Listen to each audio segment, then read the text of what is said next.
Hey everyone, it's Alex here. I'm going to walk through a gaming PC that's been getting a lot of attention lately, the Skytech Crystal Gaming Desktop.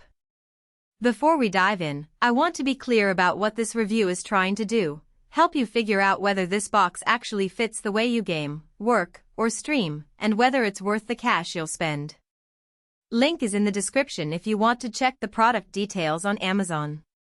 First off, let's talk about the hesitation most people feel when buying a pre-built.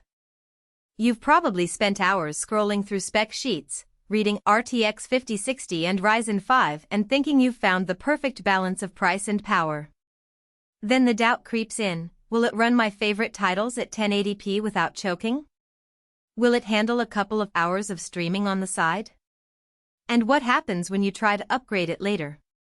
Those are the real questions, and they're the ones I tried to answer by looking at the hardware layout, the component choices, and what owners are actually saying about the day-to-day experience. The Skytech Crystal ships with an AMD Ryzen 5 5500 processor. That's a 6-core chip that tops out at 4.2 GHz on boost. In practice, it gives you solid performance for modern games that still lean on CPU cores, like Assassin's Creed Valhalla or Elden Ring.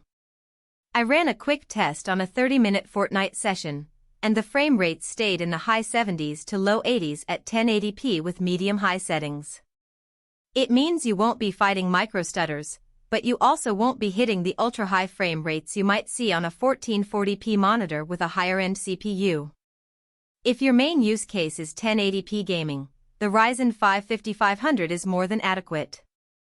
If you were hoping to push 1440p at 144 Hz, you'll need to drop a few settings or consider a stronger CPU. The graphics card is an NVIDIA RTX 5060 with 8GB of GDDR4 memory. The 5060 designation is a newer mid-range offering, and it slots nicely between the older RTX 3060 and the newer RTX 4060. In practice, it handles current titles like Cyberpunk 2077 at 1080p with medium-high settings and ray tracing turned off, delivering smooth 60 frames per second gameplay. Turn ray tracing on and you'll see the usual dip, which is expected for a card in this price bracket. For most players who aren't chasing the absolute highest visual fidelity, the RTX 5060 is a good compromise. You get DLSS support, decent ray-traced shadows, and enough VRAM for future titles that start to demand more than 6 GB. Storage is where the Crystal shines a bit. The 1TB NVMe SSD means you're loading worlds in seconds instead of minutes.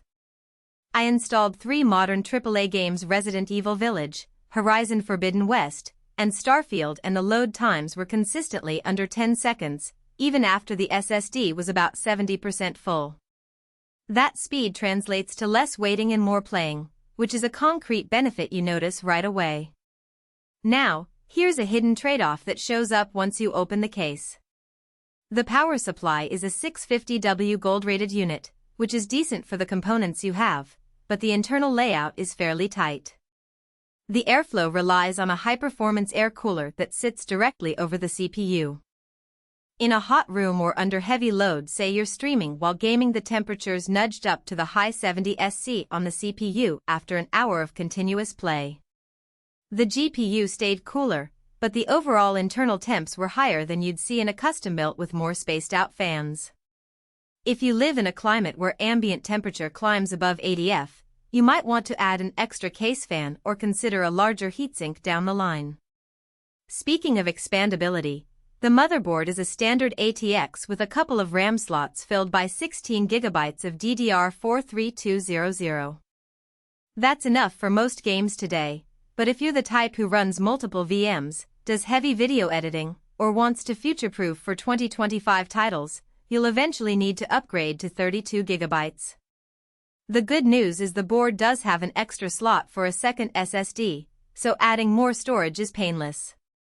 Upgrading the CPU, however, would require a new motherboard because the Ryzen 5 5500 uses the AM4 socket, which is becoming a legacy platform. So while you can scale storage and memory relatively easily, you'll hit a ceiling on CPU upgrades sooner rather than later. One thing buyers often overlook is the software side. Skytech ships the machine with Windows 11 and absolutely no bloatware.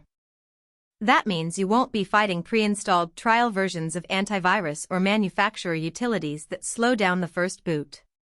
The only thing you might miss is a dedicated gaming mode software that some brands embed, but that's a minor inconvenience. You can just set your power plan to high performance and you're good to go.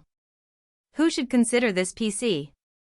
If you're a casual or mid-range gamer who primarily plays at 1080p, enjoys fast SSD load times, and wants a system that can stream on Twitch for a couple of hours without a massive upgrade, the Skytech